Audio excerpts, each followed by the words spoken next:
Hello and welcome to Top Stories and Viewer Television. My name is Zainab Ibrahim. The federal government had voted 50 billion naira in the 2024 budget for the implementation of its student loan scheme. This was contained in the details of the 2024 budget appropriation. Meanwhile, details of how the loan scheme unveiled by President Bola Tinubu in June will be implemented remains sketchy. But the president gave the assurance that the loan scheme would kick off January. Since signing the bill into law in June, many Nigerians have criticized its introduction, describing it as a ploy for the introduction of tuition fees in the nation's tertiary institutions. The Academic Staff Union of University, for instance, noted that if the government was sincere in its intentions, the proposed student loan should be made a grant instead of a loan. Senate President Godswill Akpabio says the National Assembly will give priority to the bills and laws concerning persons with disabilities to ensure their inclusivity in affairs of the country.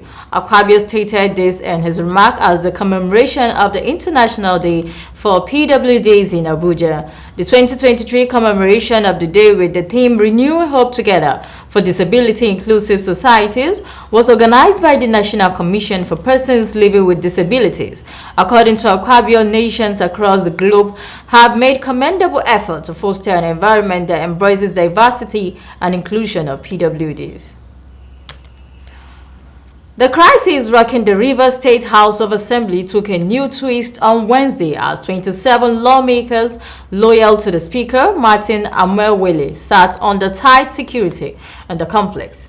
The Rivers Assembly had become factionalized following an unsuccessful move to impeach Governor Siminalayi Fubara. The Amuewele-led lawmakers are believed to be loyal to Fubara's predecessor and political godfather, Nyesom Wike. It was learned that ahead of Wednesday's sitting, cleaners had on Tuesday been deployed to clean up the assembly complex, which had been under lock since October 29, following an explosion in the complex the night before. Comptroller Nigeria Customs Service Federal Operations Unit Zone B Kaduna Chedewada has lamented that smugglers have been using fake presidential number plates to deliver vehicles across the country. According to WADA, they have also been dubiously using such fake number plates belonging to various states and local government MDAs, emirate councils, and other governmental institutions. WADA disclosed this when he received Bashir Rabi Mani, Zonal Manager, News Agency of Nigeria, Kaduna Zonal Office, who'd pay him a courtesy call in Kaduna. WADA also disclosed that they have impounded lots of such vehicles with fake number plates, including those of local government ministries and lots of government institutions. The comptroller said that the service was committed to saving Nigeria's economy by bringing smugglers down to the ground by suppressing their activities. The federal government has directed the Comptroller General of the Nigeria Immigration Service, Carolina Wuraola, to pay urgent attention to the protection of country's land, air, and water borders. Specifically, it's directed that more personnel should be deployed to the nation borders for effective protection. The Minister of Interior, Olubunmi Tunji Ojo, disclosed this during the decoration of the CG and 6 DCGs in Abuja. The minister also urged the newly decorated officers to prioritize the welfare of Nigerians in need of travel documents. The minister also decorated the newly appointed 6th Deputy Comptroller General of the Service, DCG Usman Auna, DCG Babangida Usman, DCG Zainab Lawal, DCG Sadat Hassan, DCG Ijeoma Emenike, and DCG Kemi Nandap.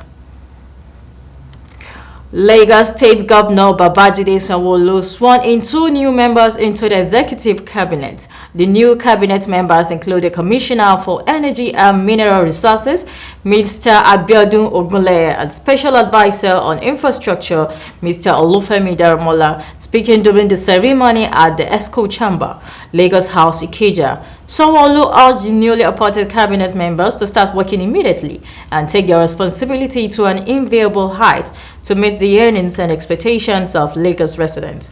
He said that it was clear that the new cabinet members would add value as they had been carefully chosen.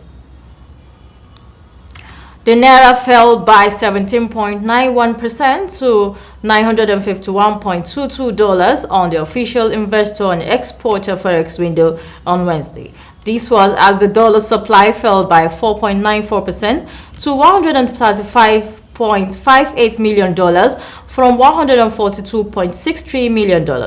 Data from FMDQ Securities Exchange revealed that the naira lost 144.49 against the dollar after closing trading on Tuesday at $806.73.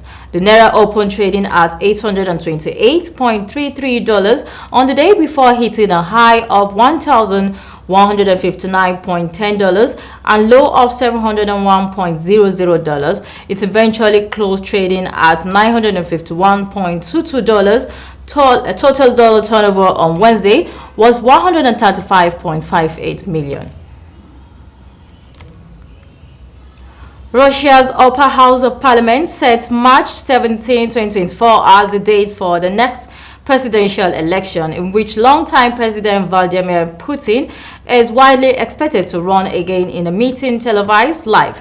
The senators unanimously approved the date in a decision that practically kicks off the presidential campaign. According to the head of the chamber, Valentina Matvienko, Putin, who had been in power in Russia either as president or prime minister since 2000, has not officially announced if he will stand in the vote, but is widely expected to do so. The election will take place 2 years after Russia launched what is called a special military operation in Ukraine in February 2022, and later annexed the Ukrainian regions of Lugansk, Donetsk, Kherson, and Zaporizhzhia. And that is all we could bring to you on Top Story today. Many thanks for staying with us.